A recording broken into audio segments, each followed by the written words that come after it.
je m'appelle Christelle, ici de la chaîne Académie de la Nouvelle Conscience.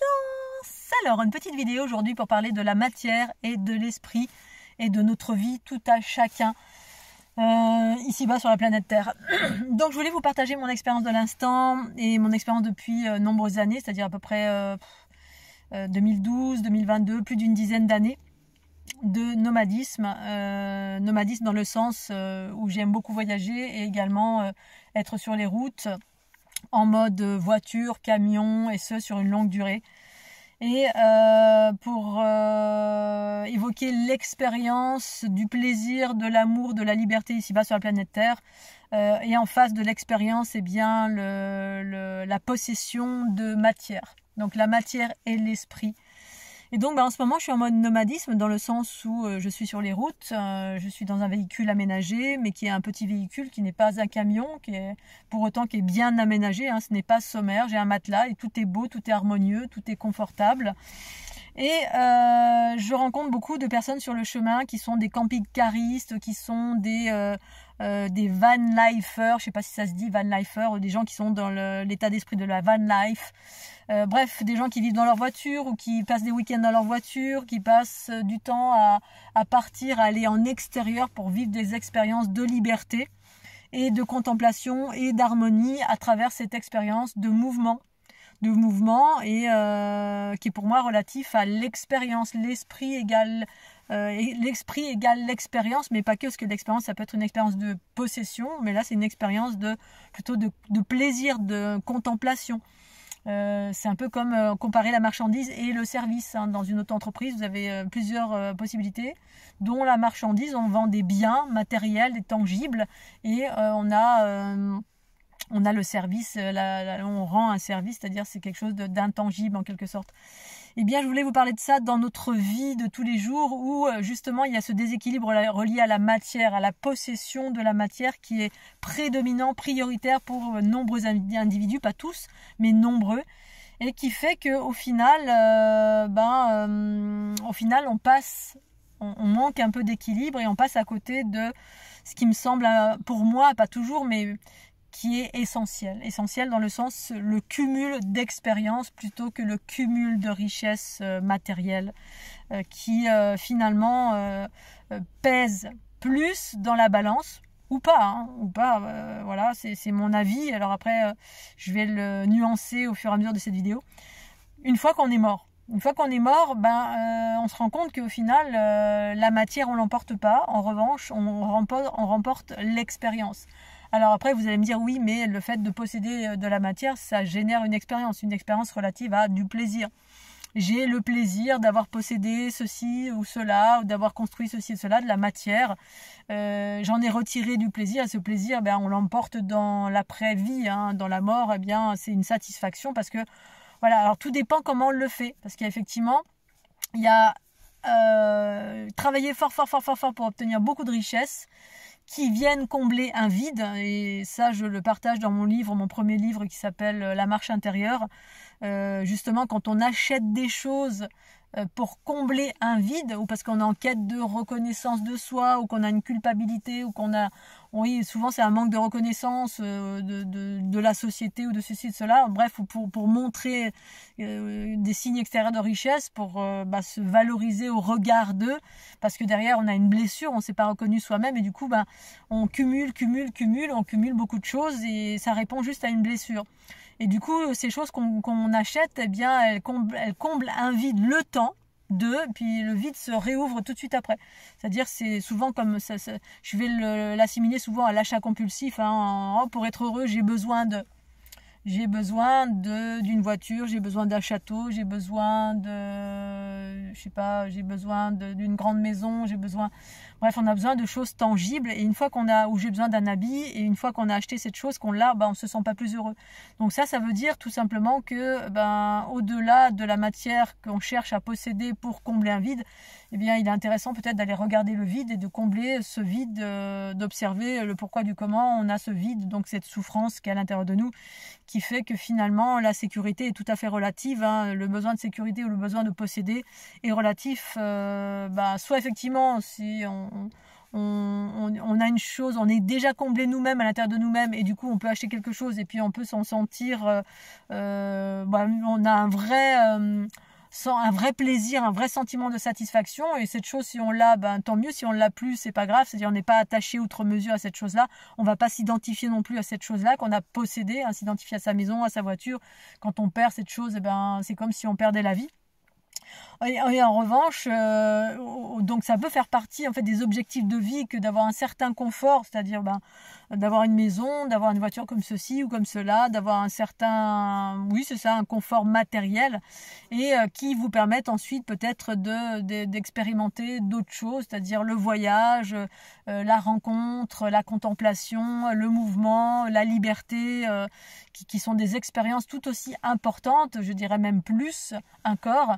Et parce que ça parle de liberté finalement, hein, et qui vont perdurer après, dans l'après-mort en fait, dans le monde de l'invisible, où vous avez expérimenté pleinement cette liberté, ce voyage, ce non-attachement souffrant à la matérialité qui finalement n'était que des leurres pour combler un vide qu'on peut combler différemment, c'est-à-dire tout simplement en mettant de l'amour dessus. J'ai une mouche qui m'embête. Bref, tout ça pour vous relater les rencontres que j'ai en ce moment et particulièrement ce matin. Ce matin, j'étais à côté donc il y avait un camping-car qui était à côté de moi. Donc moi, je suis dans une voiture un peu plus grande qu'une voiture, on va dire. Où je vous ferai une petite visite tout à l'heure de l'intérieur. Et souvent, je rencontre des volumes un peu plus importants. Et là, c'était des gens à la retraite. Très souvent, c'est des gens qui sont à la retraite, mais pas que. Il y a des gens qui partent en week-end, qui sont en famille, qui sont avec leurs enfants, qui passent des vacances, voilà, et qui aiment bien ce mode de vie parce qu'il permet beaucoup de liberté. Et la liberté, pour moi, c'est vraiment une donnée relative à la conscience universelle, c'est-à-dire cet aspect illimité de notre être qui a besoin de liberté au-delà du corps physique. Parce que le corps physique, le corps physique, je le relie à la matérialité. Cette matérialité, elle a une limite, elle peut être enfermante. Elle peut être enfermante, pas forcément, mais souvent. Parce qu'on s'y attache beaucoup. Hein, c'est comme le corps, c'est important de s'y attacher, mais pas trop. La matière, c'est pareil, c'est important de s'y attacher. On est content, enfin moi je suis content d'avoir de la matière, mais voilà, si demain je la perds, j'en prends soin, bien sûr, mais si demain je la perds, je rebondis vers autre chose. Et du coup, pour moi, ce signe, ces rencontres relatives à ces nomades, en tout cas ce mode de vie qui a explosé depuis, je dirais, le Covid, hein, où les gens ont été enfermés. Donc enfermés différemment, hein, c'est-à-dire enfermés par le gouvernement, par une maladie qu'on appelle le Covid, et qui finalement a généré beaucoup de peur, et avec le confinement, etc. Et du coup, quand on se sent enfermé, c'est un peu comme on met quelqu'un face à la mort, et puis là, tout d'un coup, ça fait comment dire, ça exacerbe ce sentiment de liberté, cette envie de vivre davantage de choses. Et souvent, ce davantage qu'on a envie de vivre, c'est d'avoir plus de temps. Souvent, c'est cette donnée-là que les gens cherchent. Hein. C'est parce qu'on travaille, donc on a une forme d'engagement et d'enfermement relié au travail, relié au crédit, relié à la matérialité. À la matérialité parce que on a une maison, on a un crédit, on a construit un bâtiment, peu importe. Et du coup, on a des crédits et du coup, on est un peu, on a la sensation d'être pieds et poings liés. Et on a des enfants surtout, et du coup, tout ça confondu fait qu'on a une forme d'enfermement. Plus on a un travail, donc qui dit un travail dit des choses répétitives, dit un contrat, dit... Bref, on était dans un monde profondément enfermé en plein d'aspects de par toutes ces données que je viens de vous énoncer. Voilà. Alors après, ça peut ou ça peut ne pas l'être. Il y a des gens qui ont tout ça et qui ne se sentent pas enfermés, qui du jour au lendemain, dans un claquement de doigts, hop, on fait table rase. Bon, c'est rare de faire table rase sur la matérialité. On laisse sa voiture, on laisse sa maison, on laisse ses enfants, on laisse sa femme. C'est rare, ça peut arriver, mais c'est plutôt rare. En général, on se sent empreint de responsabilité et d'engagement, et qui sont autant de valeurs qui enferment en fait la conscience, qui elle a envie d'explorer, envie de liberté, envie de rencontrer, envie de contemplation, envie de voyage, et parce que qui dit enfermement dit l'envie d'être dans l'ouverture, parce que l'un implique l'autre, hein, c'est un peu comme le yin et le yang. Quand on est trop fixe, parfois on a envie de liberté, et quand on a trop de liberté, on a envie de fixe.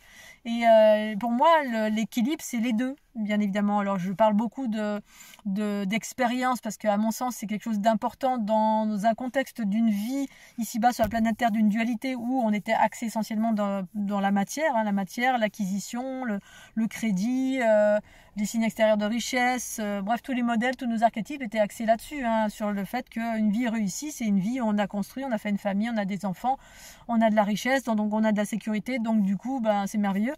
Mais parfois, on n'a pas cette liberté qui va avec, parce que qui dit de la matière, dit de l'argent, et pour avoir de l'argent, c'est le Ouroboros, ça c'est le serpent qui se mord la queue. On n'a pas trop changé les modèles, et en même temps, ces modèles peuvent être modifiés.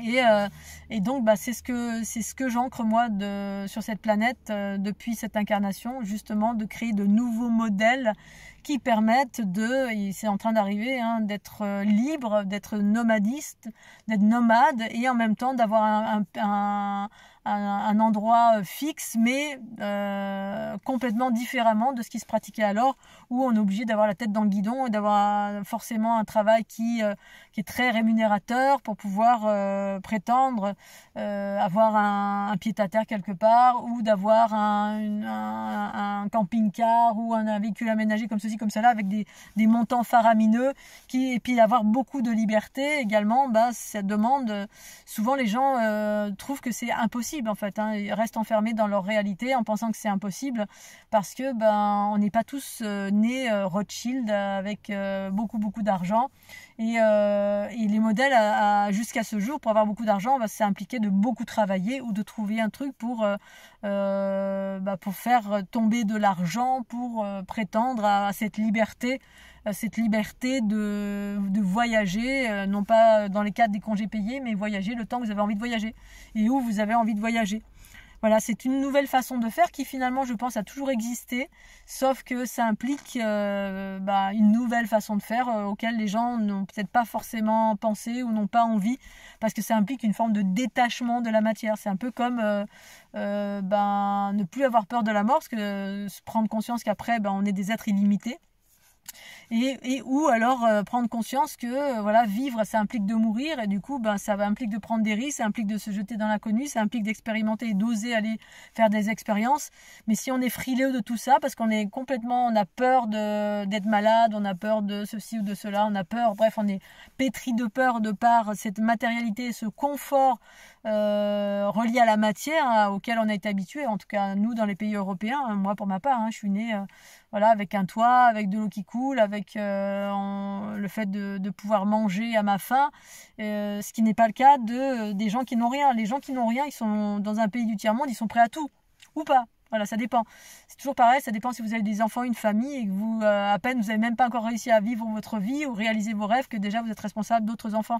Donc tout à fait relatif, c'est tout à fait relatif. Mais pour revenir à ma conversation de ce matin, j'ai adoré, parce qu'en fait c'est des gens qui sont à la retraite depuis 2 ans, ils voyagent tout au long de leur vie, ils ont voyagé un petit peu mais pas trop, parce que comme la plupart des êtres de cette planète, alors c'est pas un jugement, c'est juste un constat, et que les choses sont en train d'évoluer justement.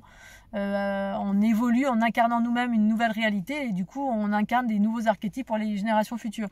Et jusqu'alors c'était difficile, parce que les archétypes c'était ça, on cherchait l'amour, à travers l'amour on faisait des enfants, puis après une fois qu'on a des enfants, faut les assumer, et qui dit les assumer, dit travailler, dit un emploi fixe, dit on est à 2 forcément, parce que surtout pas casser le couple, parce que élever des enfants seuls c'est pas évident.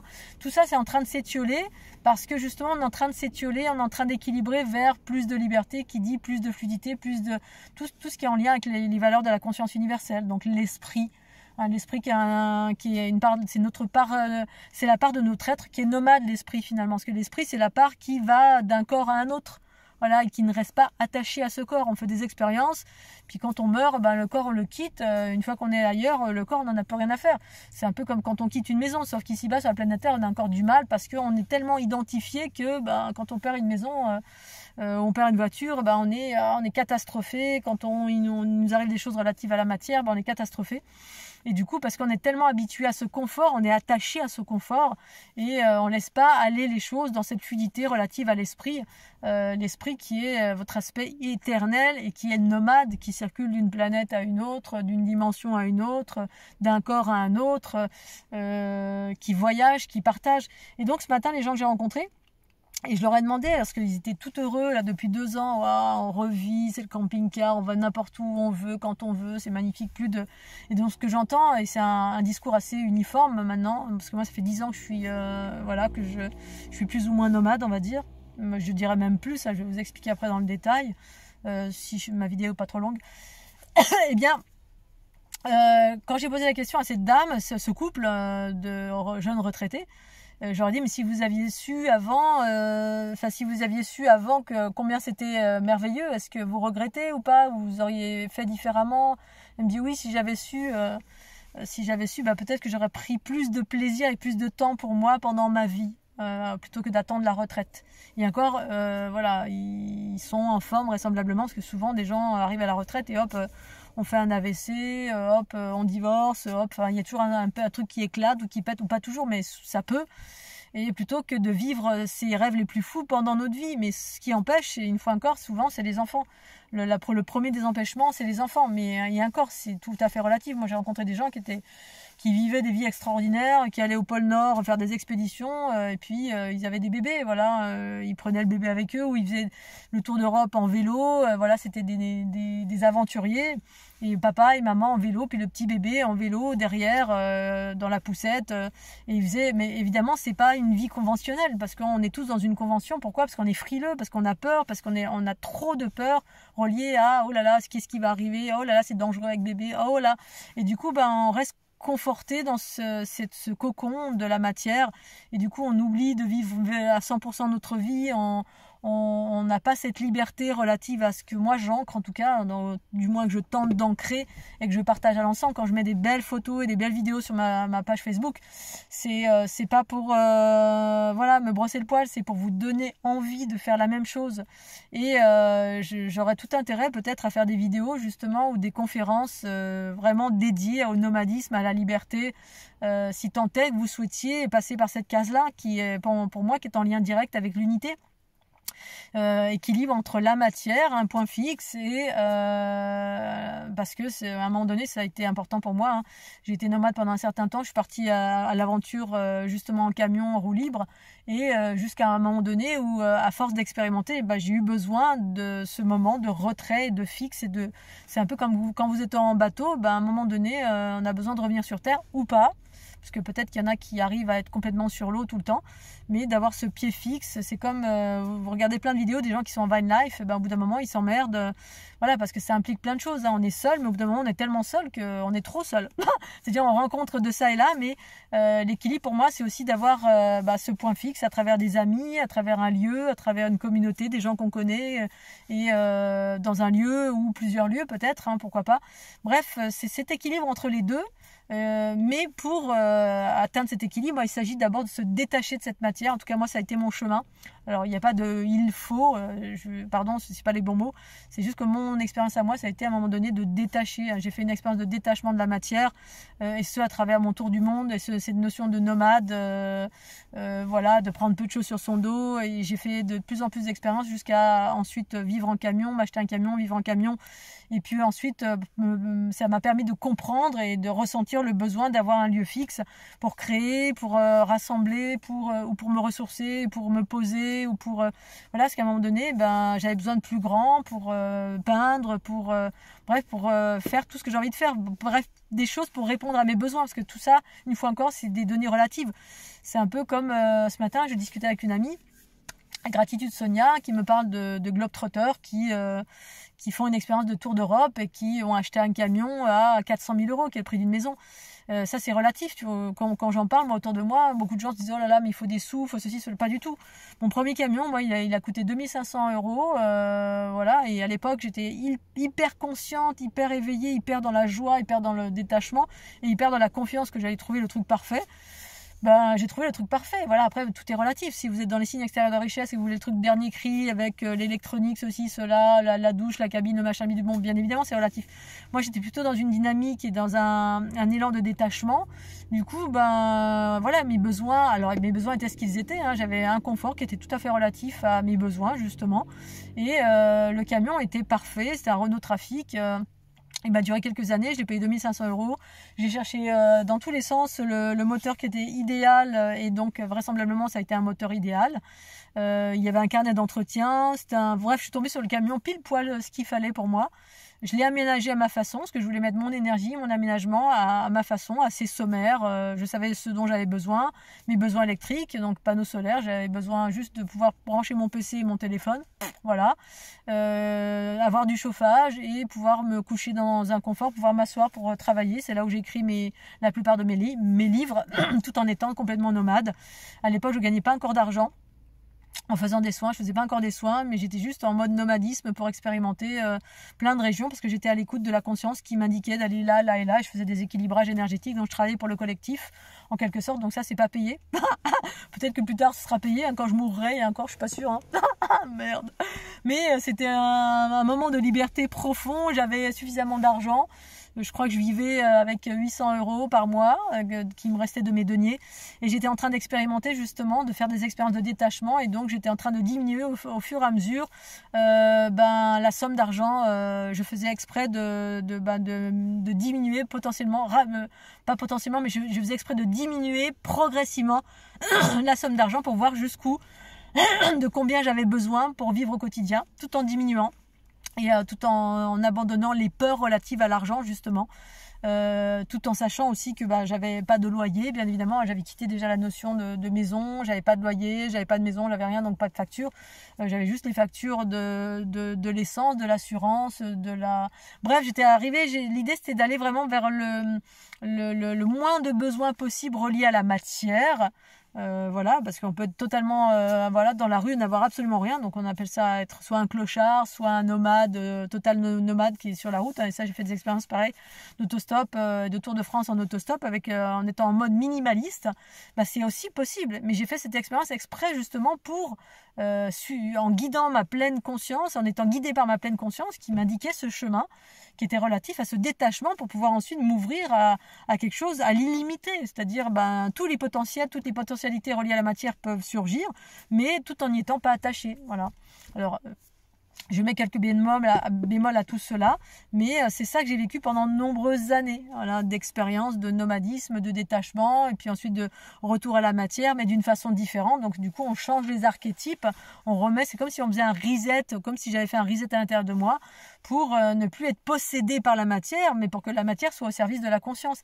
Et c'est ça la bascule des polarités qui a eu lieu pendant cette ouverture de conscience, de Kundalini qui s'est activée pour changer cet archétype qui finalement est l'archétype global ici-bas sur la planète Terre. Tous les êtres sont possédés par la matière, cette matière au service de l'ego et non pas de la conscience universelle.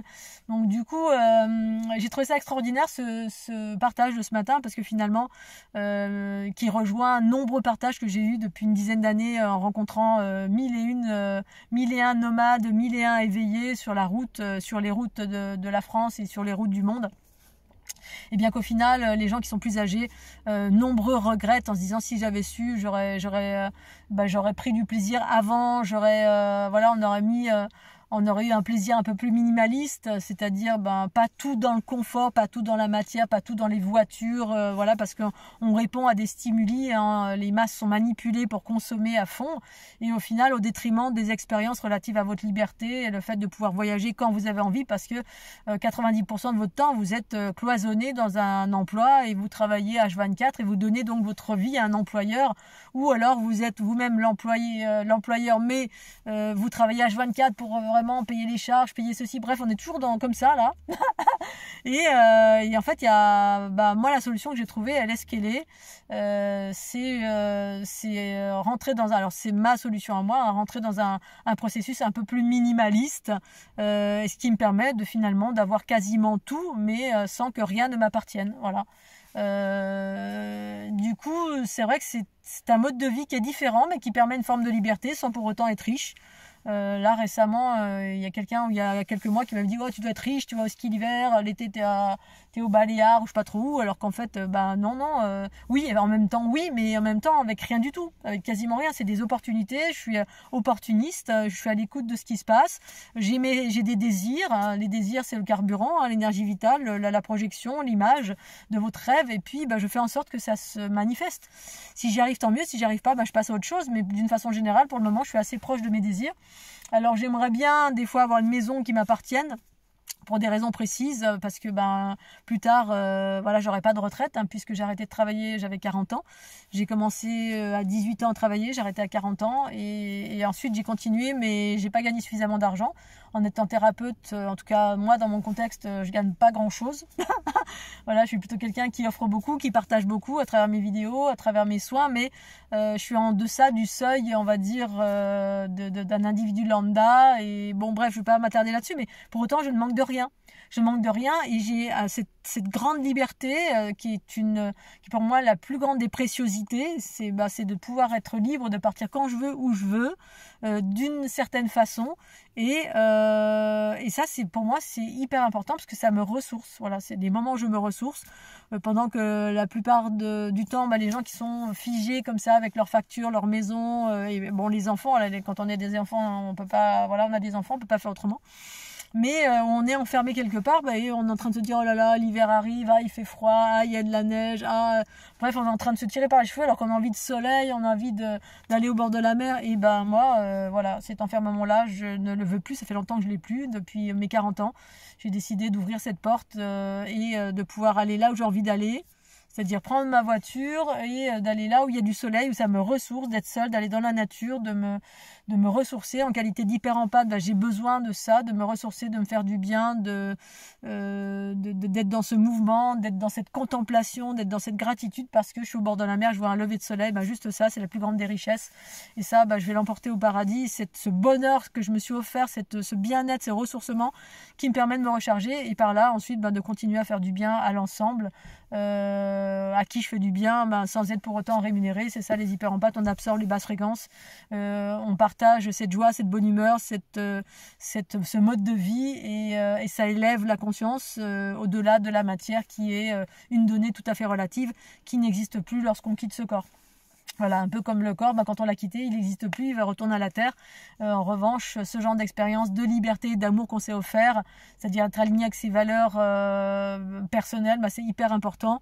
Voilà, j'avais envie de vous partager ça. Et ce matin, justement, ces personnes me disaient, moi je lui pose la question, est-ce que vous regrettez pas? Elle me dit, si, quand même un petit peu. J'ai passé toute ma vie à travailler, on offre sa vie finalement à son entreprise, hein. C'est énorme comme temps que vous donnez.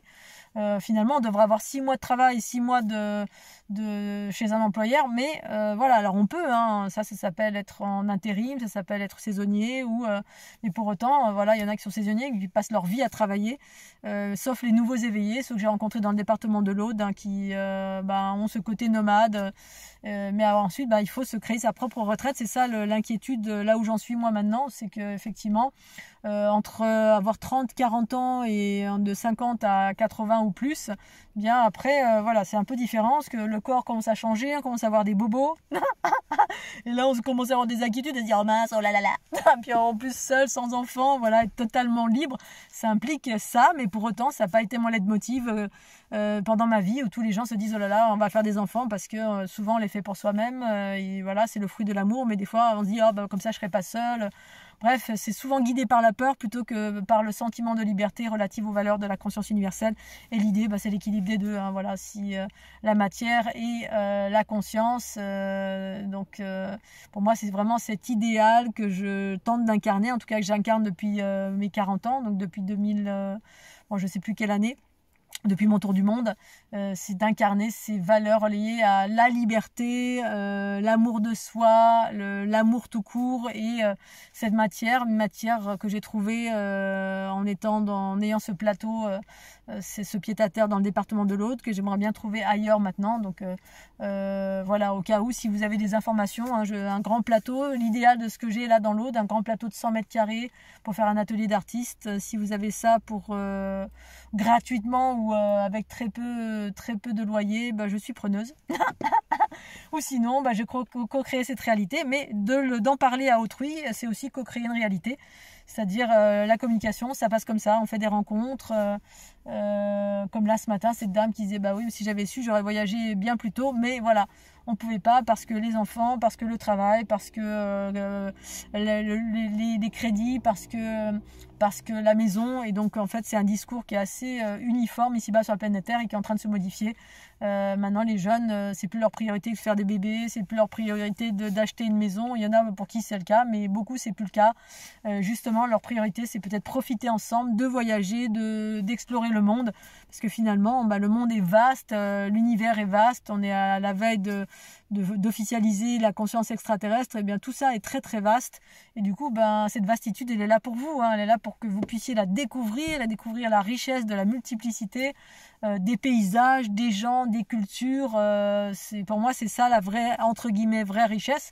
Le posséder c'est aussi une richesse, bien sûr. Moi je suis en gratitude d'avoir ce véhicule que j'ai là maintenant, qui vient de mon papa, comme tous les véhicules que j'ai eu dans ma vie, mais voilà, l'important pour moi ça a été souvent cette envie de partager, d'explorer, parce que certainement dans d'autres dimensions je suis une exploratrice, et c'est vrai que les horizons ouverts, cet aspect illimité est prédominant chez moi, au détriment de la matière, pas au détriment, mais qui est plus fort que l'attrait à la possession de certaines choses pour obtenir un confort. Et pour autant c'est vrai que c'est agréable, mais tel que c'est proposé ici-bas sur la planète Terre, ça ne m'intéresse pas. Voilà, proposé ici-bas sur la planète Terre, c'est-à-dire avoir un confort. Moi, je suis tout à fait pour avoir un confort, une maison, mais par contre, d'être pompé à la source par les grands lobbies qui dominent ce monde, je suis pas d'accord.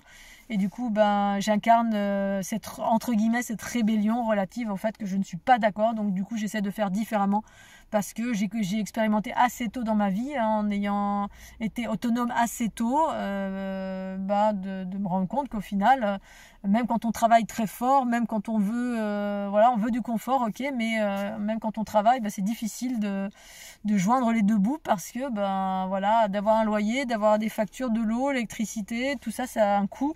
Et c'est un coût qui est exorbitant ici en France, c'est exorbitant et c'est totalement déséquilibré, et de ce fait, les êtres humains sont pris un peu en otage, sauf si vous sortez de ce système et que vous essayez de trouver un autre système pour ne pas vivre de cette façon-là, c'est-à-dire ne pas donner votre argent à ceux qui vous dépouillent à la source, à la base, et qui vous obligent à rester la tête dans le guidon, à essayer d'être en mode esclavage et de se dire oh là là c'est difficile, les fins de mois sont difficiles, et on est stressé, et du coup vous pensez pas à travailler sur vous du tout, parce que votre préoccupation principale c'est de manger à la fin du mois, de payer vos factures surtout, et de manger, de donner à manger à vos enfants. Et c'est bien la problématique ici-bas sur la planète Terre, parce que c'est voulu, voilà, c'est voulu pour vous maintenir la tête dans le guidon, et que du coup, quand on n'a pas comblé les besoins reliés à la matérialité, en gros, on pense certainement pas à faire du bien-être ou à penser à faire évoluer sa conscience, parce qu'on est encore on est plongé dans la survie H24 à cause de ces lobbies, mais pour autant on peut sortir de là. C'est une histoire de volonté et de réfléchir comment on peut faire différemment. Et ça, c'est en train d'émerger sur la planète Terre avec les énergies libres et avec d'autres façons de faire. Et dans ce contexte, outrepasser certaines lois ou certaines croyances. Voilà, allez, sur ces belles paroles, je vais m'arrêter là. Je vous fais des gros bisous, Scooby-Doo. Et puis j'espère que vous allez bien. Je vous souhaite un super week-end. Et je vous dis à tout bientôt. Et pensez au petit pouce bleu. Tchuss.